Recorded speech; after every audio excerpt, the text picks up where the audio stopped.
Hi, everyone, and welcome to a special post-debate edition of Newsmakers. It is Thursday, September 12th. I'm Jerry Roberts, and I am joined by our all-star panel of veteran and top national political pundits. Carla Marinucci is joining us from an undisclosed location where she's celebrating her 40th wedding anniversary. Congratulations, Carla. She's a veteran political analyst, of course. Bill Carrick did not feel the earthquake at all down there in LA. Bill is a longtime top national political consultant, and Dan Morain, who is the author of the much acclaimed biography of Kamala Harris, and a longtime reporter for the LA Times, Sacramento Bee, and elsewhere. Thanks everybody for coming on. I haven't seen the national punditry so anonymous or unanimous since when Hillary Clinton debated Trump for 8 years ago, and that all turned out really well. I don't know. We don't need to spend a lot of time rehashing the debate, but let me just go around and ask everybody for your quick takeaway, and then give me a sense of where you think the race is today. Carla, let's start with you. Well, speaking of Hillary Clinton, I mean, remember she got pummeled by letting Trump get away with that crazy behavior, stalking her. She was afraid of appearing too forceful and assertive. And Kamala Harris did not make that mistake. I mean, she was Muhammad Ali. I mean, and she played rope-a-dope the whole time and set him up for every, haymaker and uppercut she landed. And she took control from the very first second she hit the stage when she, put out her hand and said, "Hey, I'm Kamala Harris. Let's have a good debate." He wouldn't even look at her for the debate. She was a little nervous out of the opening gate, but I mean, she got her sea legs, and on issues like abortion, she really hit her stride. And it's been said, baiting him. I just loved watching that first moment, that first turning point where she started going after the rally size, and you could see him disintegrating. You could see the steam coming out of his ears.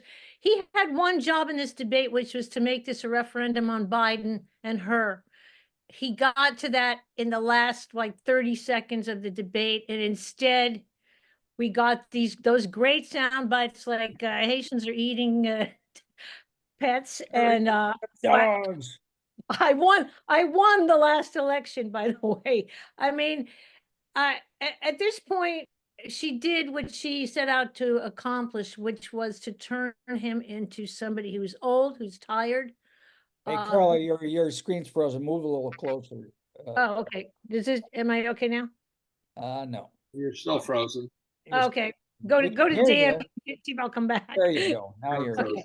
Yeah, I mean, she turned him into somebody who's old, tired, and certainly doesn't look like he did in the 2016, election. He's not the same guy, and it's pretty obvious. And I think that was the overwhelming sense. I think the one big surprise: no mention of California or, San Francisco radical. I was expecting that. He missed another opportunity there. Anyway, go ahead. Bill, how much do you think the debate matters? Is it just something for us to talk about? Is it just a hurdle she had to clear in terms of the election outcome? How big a deal is it, you think? I think it's a pretty fair deal because it was a test for her. Is she any good? People don't really know her. So they were getting to see her in action. She did a really good job. She controlled the whole debate. And I think it was a test for her that she passed with flying colors. I also think this isn't the same Trump we saw in 2016 or even 2020. He's running the show himself. That's pretty obvious, and it's all off to all these bounce around, very defensive about everything. How he spent so much time talking about how great his rallies are, it was beyond comprehension. A lot of the stuff he said was just, it had no meaning to real people. It didn't have anything to do with their lives. He's all consumed with himself. So I think it was bad for him. Now, where does that leave us? It looks like we got a pretty close race. She's expanding the map better than he is. Obviously, North Carolina and Georgia are in play now, and that is something that wasn't true under President Biden, and that's a big deal. And and Florida and Texas are hanging around. They're just slightly out of bounds. I mean, they could be players too. I think the other thing that is really in our lifetimes, so seldom have Democrats ever had equal financial resources to the Republicans. In this case, she's got more money than him. Between her own campaign, between the DNC, and between all the PACs, she's got more money than him. And she, just here we are, not exactly a battleground state in California. Over the weekend, I probably saw 10 Kamala spots on national placement that were in the football games. Yeah. The college football games, every one of them had a couple of Kamala spots in them. And Trump, maybe one here and there, and it's not even close to equality. Yeah. Dan, we were texting before the debate, and you said Trump would make a mistake by underestimating her. It appears he may have done that, although he underestimates everyone because, after all, he's Trump. But what'd you think? Were you surprised at all at how well she did? I was less surprised at how well she did, more surprised by how really badly he did. The current new word is sane washing. We in the media have been accused of sane washing Donald Trump. It's kind of hard to sane wash what we all saw. It was crazy. Yeah. The last time we all four of us gathered together, I think it was after the Trump Biden debate, and I said that the Democrats really ought to focus on, holding on to whatever Senate and congressional seats they could hold on to, because they weren't going to win the presidency. I still don't know that they're going to win, but it clearly has flipped. Yeah. Carla, we can break a little news here. You tweeted the other day about how Kamala sort of snuck in her old San Francisco consultants through the back door amid all of the consultant rivalries and wars in Washington. Talk about that a little bit. Yeah, I mean, the team of Sean Clegg and A. Smith have been working with her for a long time, obviously, and ran her unsuccessful presidential race. But in part, that was because there was a battle going on between the East and West Coast strategists at that time that didn't serve her well. The bottom line is both Clegg and A. Smith know Kamala Harris very well, are comfortable with her. And Sean Clegg particularly has prepped numerous debate candidates, including some in the UK prime minister candidates. So he's a guy who knows what he's doing on this front, and by most of the accounts, he's the one who can call her on stuff when she's saying something that's inappropriate or not effective. He's able to do that in a way I think a lot of the Washington consultants are not, because of their knowledge and their friendship or their professional relationship that goes back so far. So I think you could see it in the preparation. She had every answer ready to go, and on some issues like the abortion issue, she was on fire. She was really impassioned and knew exactly how to do, but she also knew exactly how to, get to him and land those punches. And I think Sean and Ace is, of course, a guy who's known as the Dr. Death of Oppo research. I have been, covered campaigns where he has handed me materials millions of yellow Post-it notes on things to watch for.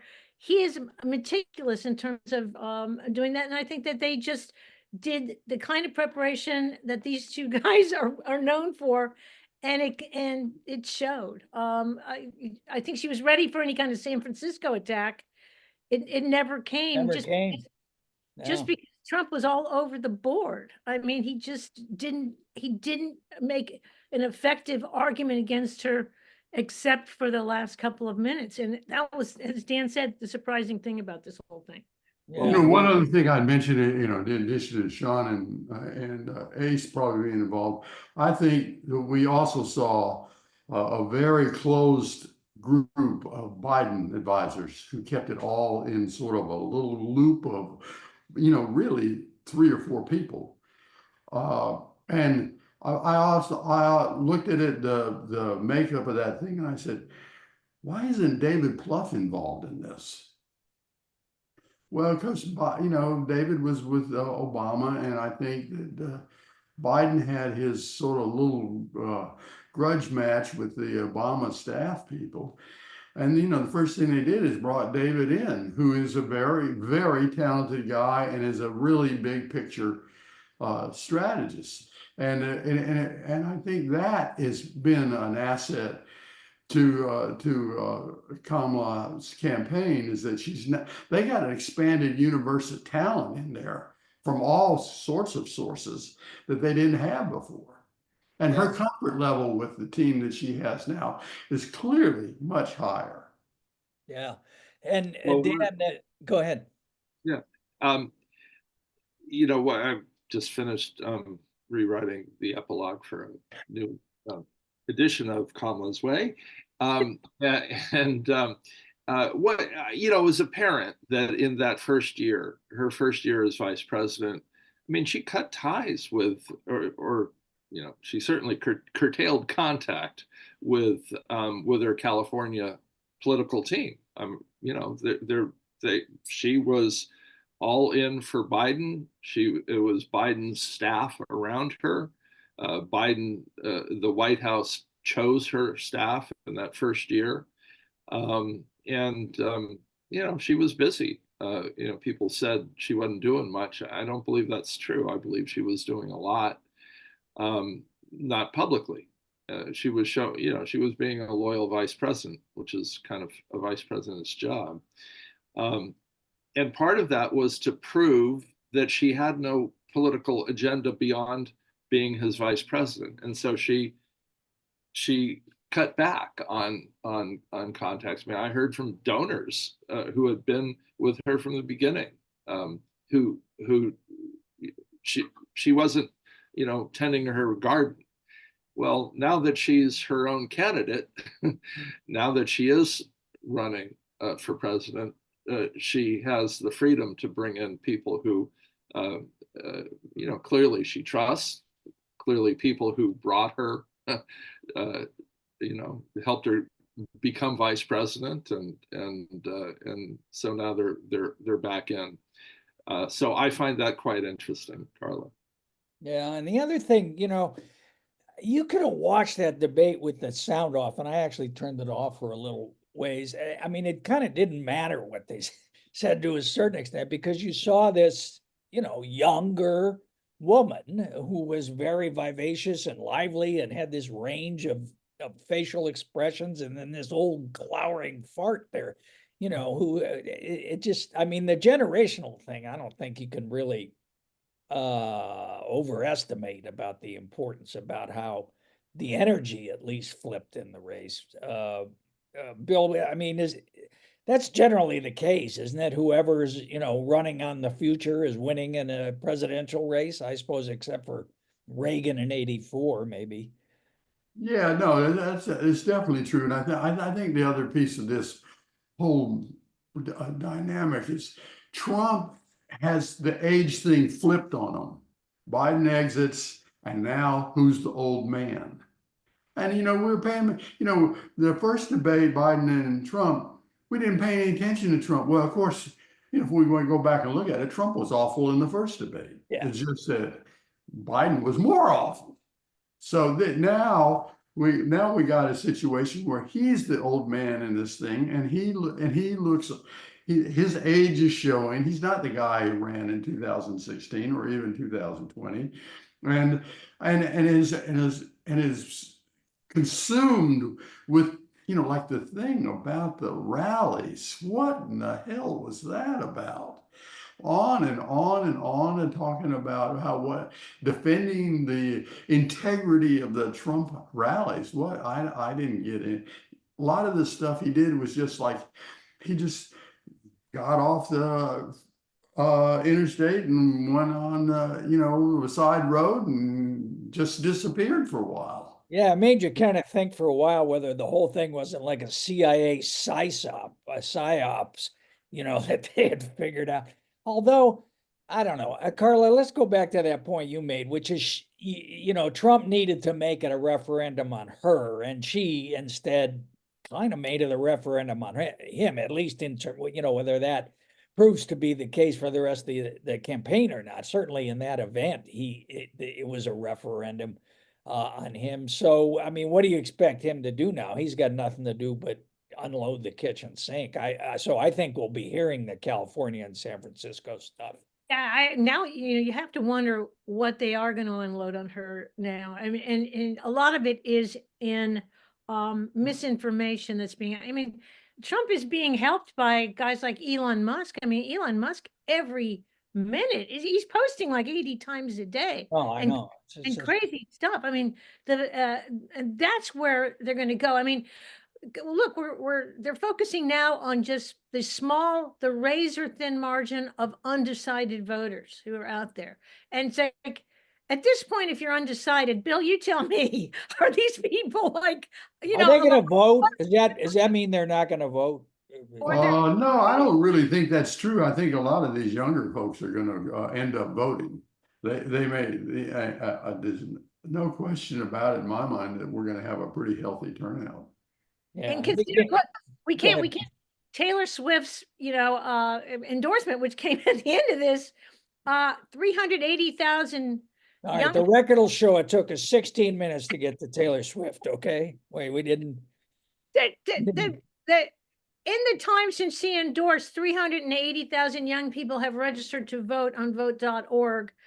This is a woman who has 550 million viewers on 5 social media platforms. I mean, it's no small thing. She is the music industry. So, is she bigger than Elon Musk?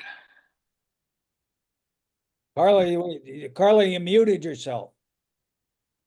Carla, you muted yourself. We can't hear you. Carla, you can't hear us. We can't hear you. Oh, can you hear me now? I'm sure it was very profound. It looked very profound. Well, as I say, I like to watch with the sound off, so it was good.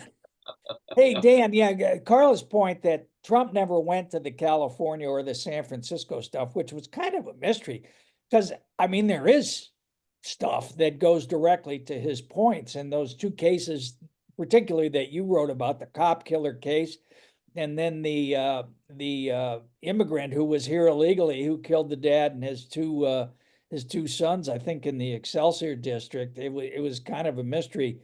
But I'm expecting your book is probably being paged through pretty closely in Trump headquarters this morning, and we'll hear a lot of it. It's pretty old stuff. Yeah, I mean, like Willie Horton. Yeah, well, yeah. I mean, it could come out. I mean, I wouldn't be surprised if they start really, trying to smear her. The thing about Harris is you can disagree with her politics. I think it's going to be pretty hard to find, and I don't believe it really exists, is any kind of, sort of old-fashioned corruption. I think a lot of people looked for it. I don't think they found it. So then you're gonna come down to, okay, well, she doesn't believe in the death penalty. Okay, that people get elected on people are not voting on the death penalty these days. Not very often anyway.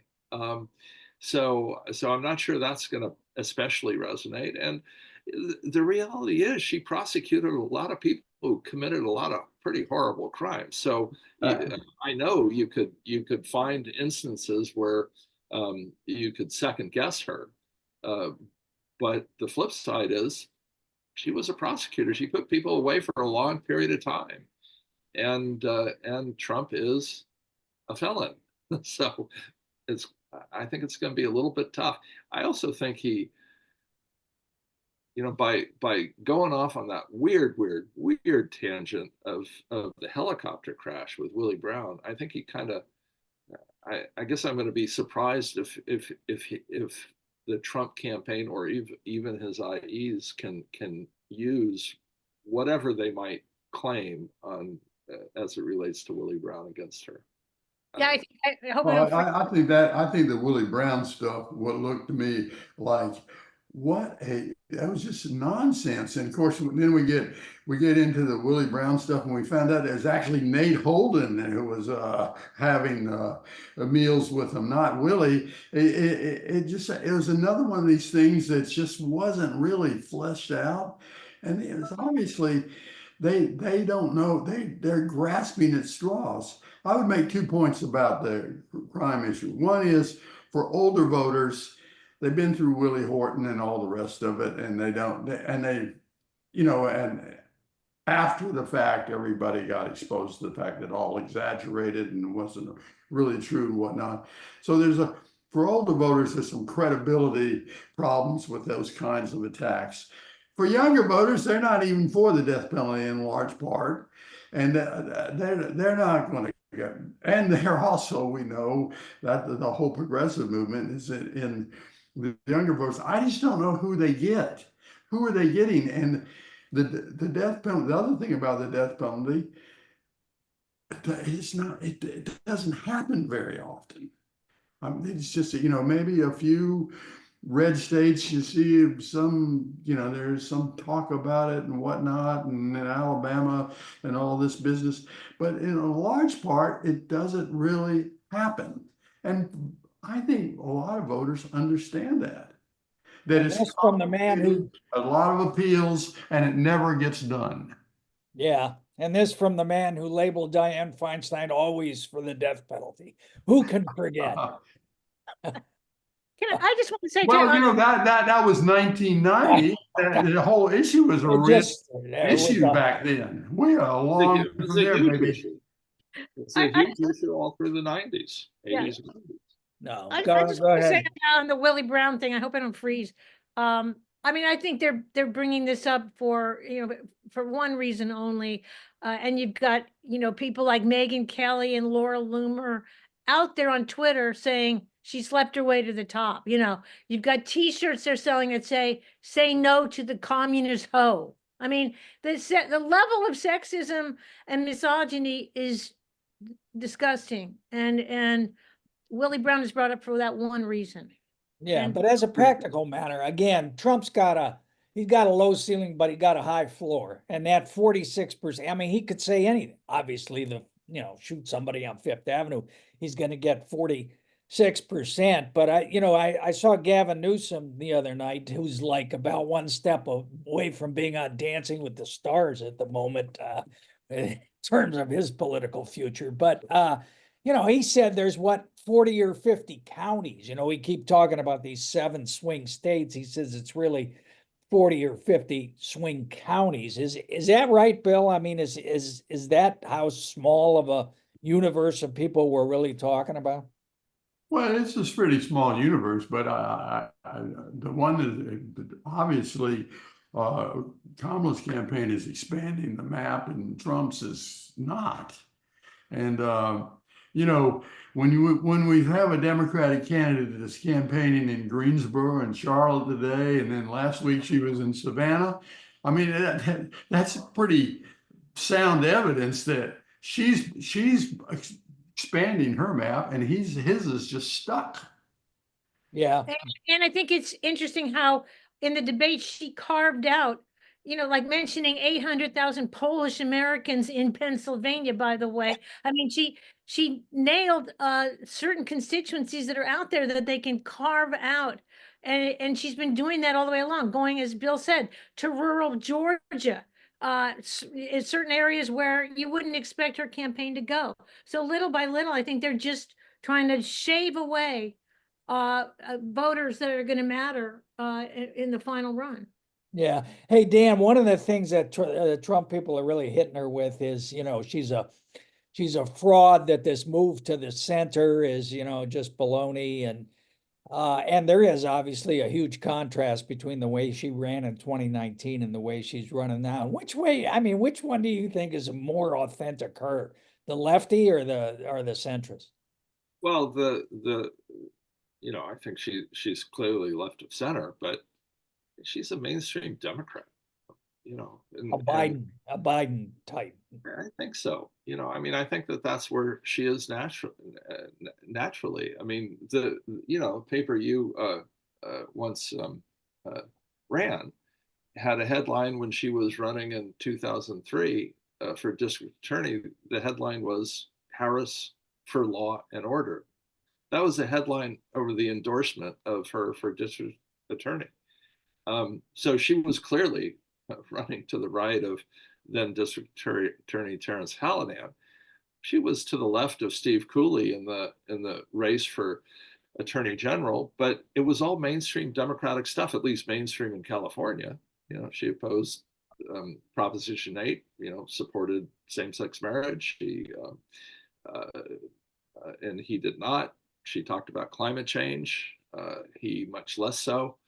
You know, these are issues that resonated in California. You know, I mean, fracking, I don't know. I mean, how many people truly make their decision based on fracking? Well, it's all, I mean, so much of the election is going to come down to Pennsylvania, which what Carville once described as Pittsburgh in the west and Philly in the east and Alabama in between. I don't know. What do you, Bill? You're the only one that's ever actually run a campaign. I mean, what do you think about Pennsylvania? Is that the whole ball game? You know, Pennsylvania has always been up for grabs for the 90% of the time. I think she'll do well, though. I think the thing that's happened that's made Pennsylvania better for Democrats is Philly suburbs, Pittsburgh suburbs used to be solidly Republican. They're now all toss-ups. So I mean, this is mathematically, this is a much different Pennsylvania than it was back in the 70s, 80s, even 90s. So I think she'll be okay there. The fracking issue does matter to people in Western Pennsylvania. It is a big deal.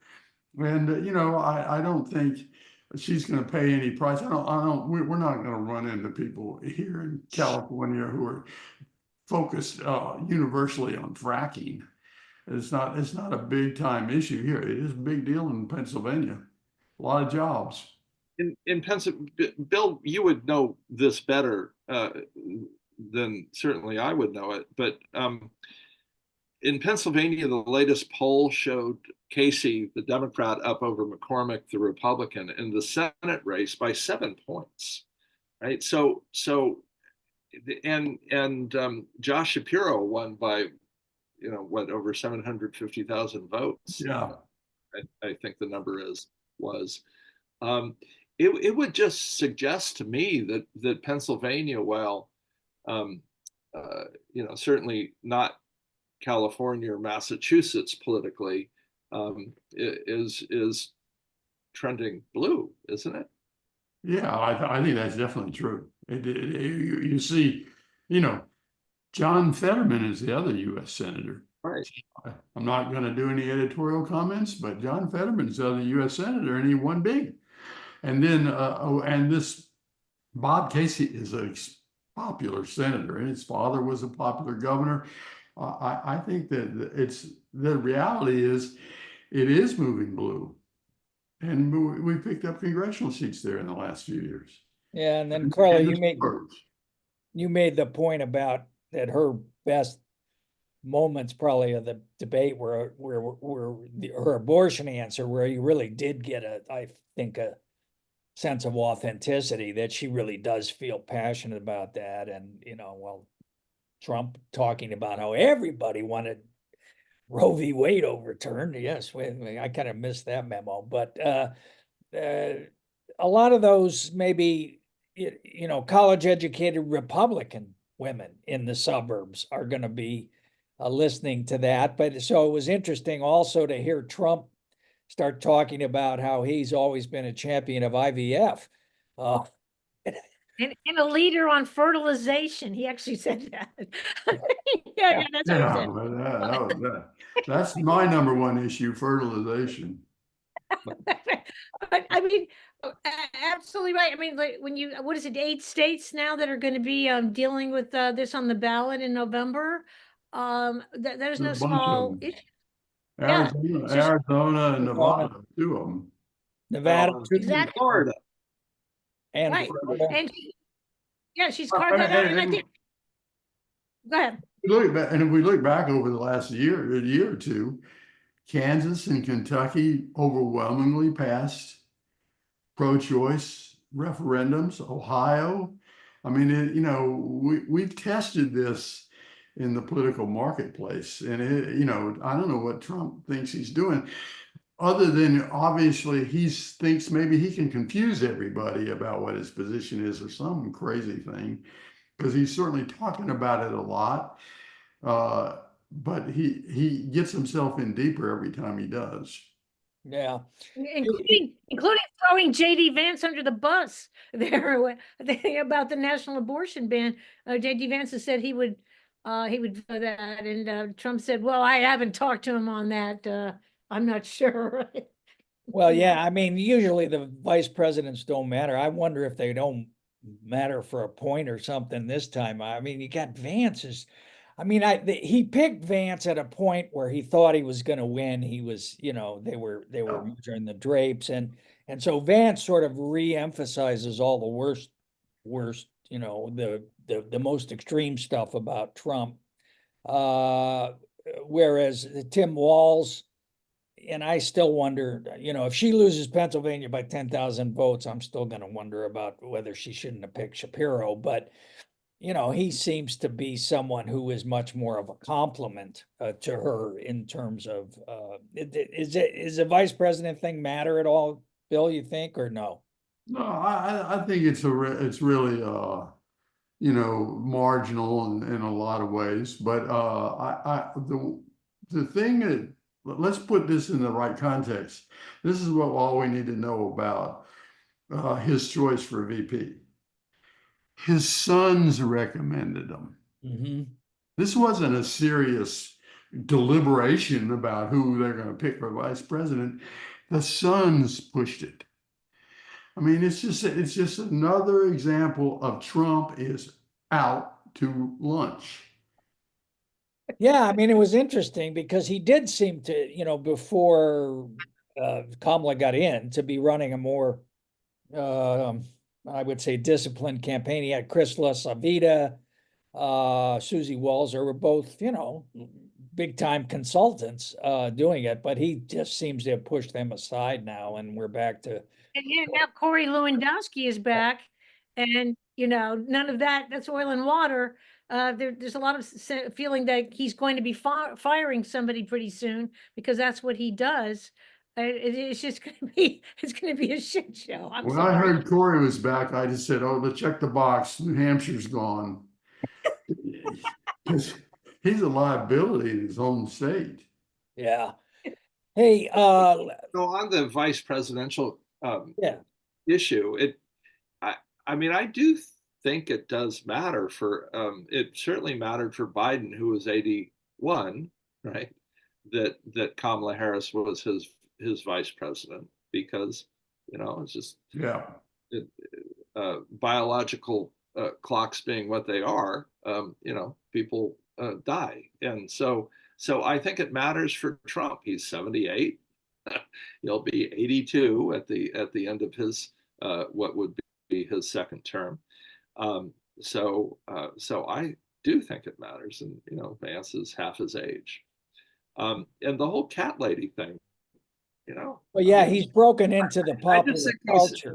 I think mean, they've done the the Harris campaign has done a masterful job at framing who this guy, what this guy is, what he thinks, and and he's he does helped. it himself by tweeting about Haitians eating pets in Springfield, Illinois, And not being able to buy donuts in a way that is, I mean, how can you screw up buying donuts? I mean, it's ridiculous though. That whole cat and dog thing is just beyond comprehension. And he ate up a whole bunch of his time talking about that.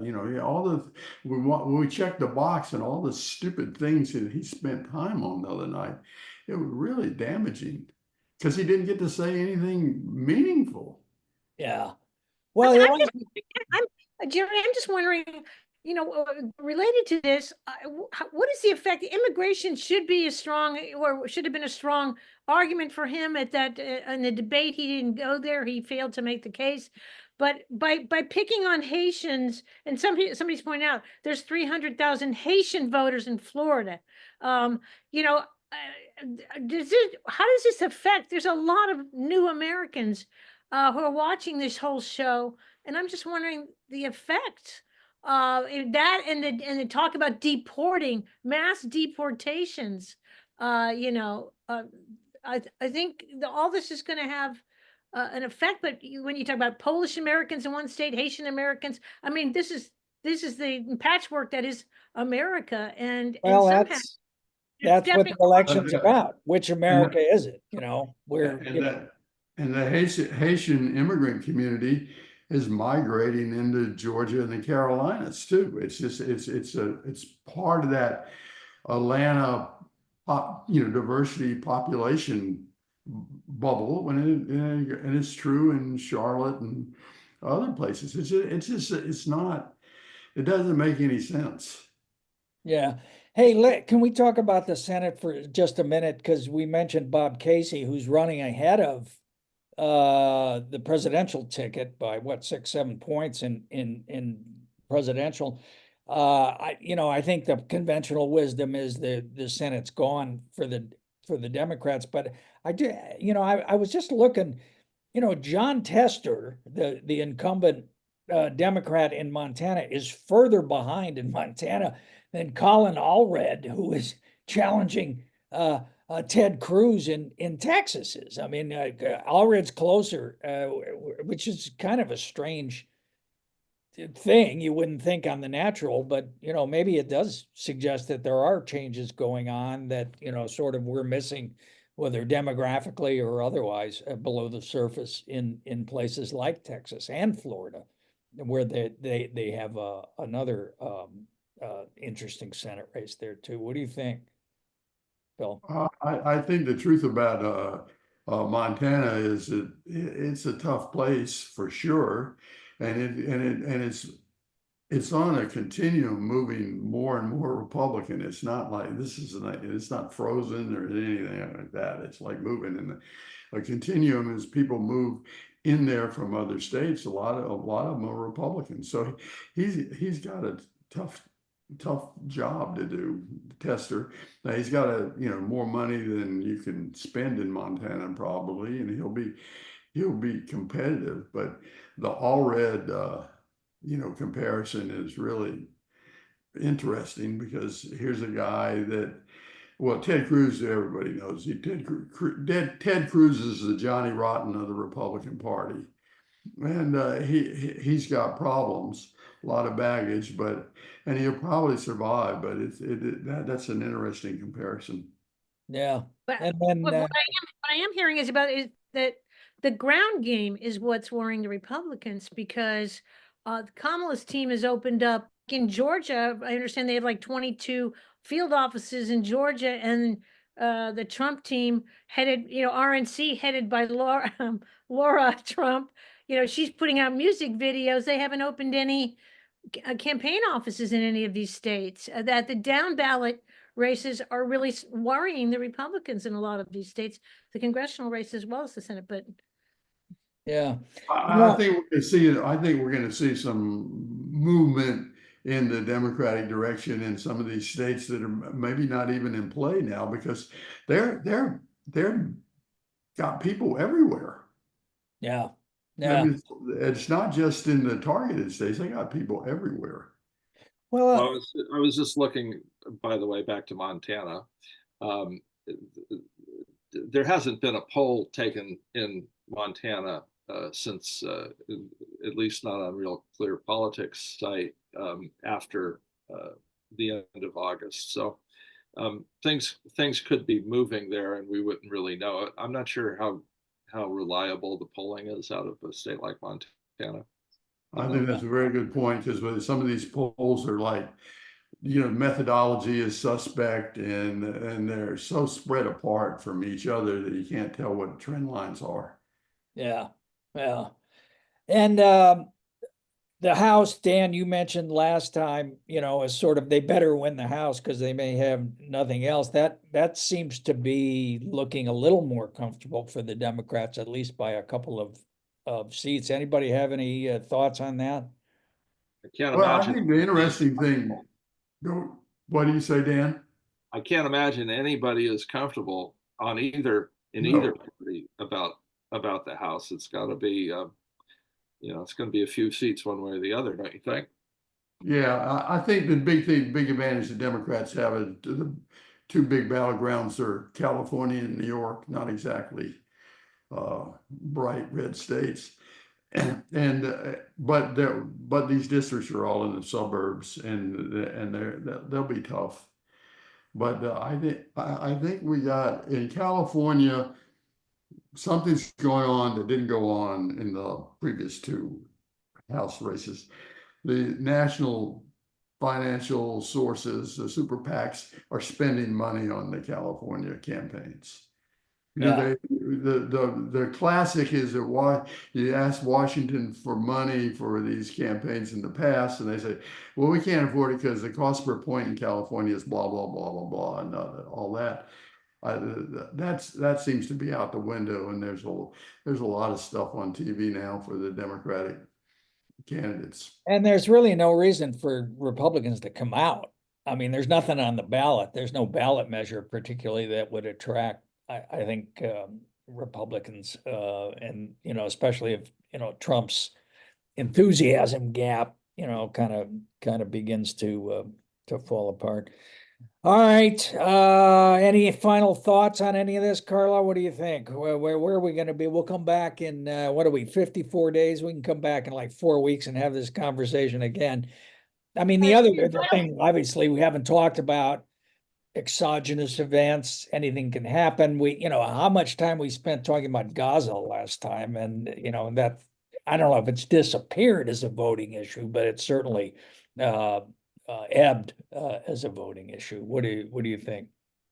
Well, on that, I just want to say, something that I'm going to be watching is Gavin Newsom, because he sort of disappeared from the scene for a while, but after this debate, he was in the spin room on every cable network. He has emerged again as somebody after seeming kind of like downhearted. I understood he undertook 27 trips for Joe Biden, and Biden was late in calling him, and it was kind of depressing for him, and he was depressed for a while, but now he's back, and his supporters, Willie Brown among them, are kind of saying, he'd be great in the cabinet for Kamala Harris. So yeah, put him in charge of homelessness. That'll work well. I'm watching the Gavin Newsom scene, but I'm also, it's the momentum and the motivation, what you said, it's the money right now, and the excitement. It's whether those Trump voters will just not be excited and stay home. And I think this is where the Kamala Harris has the advantage now, particularly among younger voters. And that's something to watch. She could still make mistakes. And if there's another debate, she's already suggested there should be, those are dangerous and risky events. But if it keeps going like it is, this is going to be very interesting. It's going to be right down to the wire for sure. So Morain, you finished the new chapter. It's off to the publisher, and this will be coming out the day after election, or You gonna be Oh, no, peddling it's, books at the inauguration? What? no, it's supposed to come out before November 5th. So, Oh, it is. Oh, yeah. great. You So are on top of it, man. This is good. That'd be yeah, great. well, Language is- I guarantee you there are no predictions. And there are things, the deadline was August 30th. So, all kinds of things have happened since August 30th. And it just kills me not to be able to, go in there and update it, but I can't go in there and update it. So, Yeah. Bill, do you think there's a film, the film rights for Morain's book there? I have heard people say it's the greatest political biography since Never Let Them See You Cry. I don't know if that's true. I would agree on that. wait a second. Don't go away. Oh, it's downstairs. I've got my copy downstairs. Yes, It'll be a big. it it'll never be a big- opened. No, I guarantee you, and that it'll was well thumbed, Jerry. What'd you say, Bill? it'll be well reviewed, and it'll be a big deal when it comes out. Yeah, no, Well, this was the first biography. I'm sure there are, all kinds of big time journalists who have already signed contracts to write the, second, third, and 10th biographies, and probably, and, there are going to be historians who are going to be all over this in a way that, I don't think that there were, this level of interest about, I don't know, Al Gore, Mike Pence, Oh.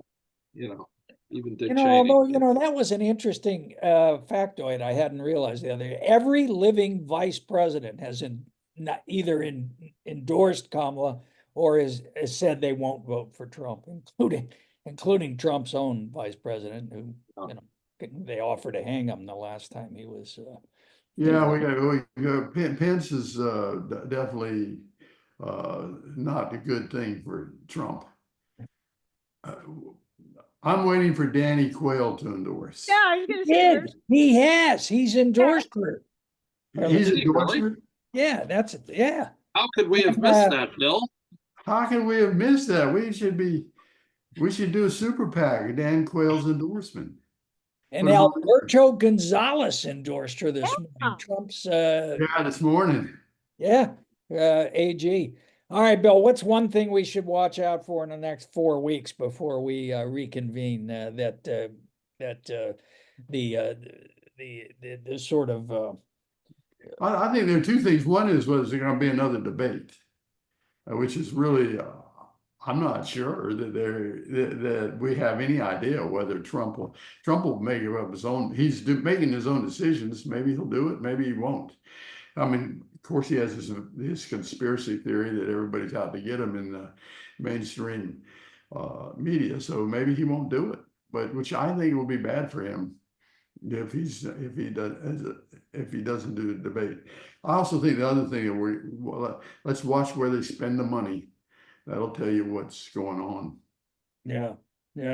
Hey, real quick on that point, what'd you think of the fact checking in real time, Carla and Dan? I mean, ABC took a lot of heat for it because they never did question anything. I think it's totally inappropriate. They only did it 3 times. I mean, just you basically say, hey, nobody can kill babies after they're born. I mean, that's like, I think Or ABC eat took a lot of heat, cats.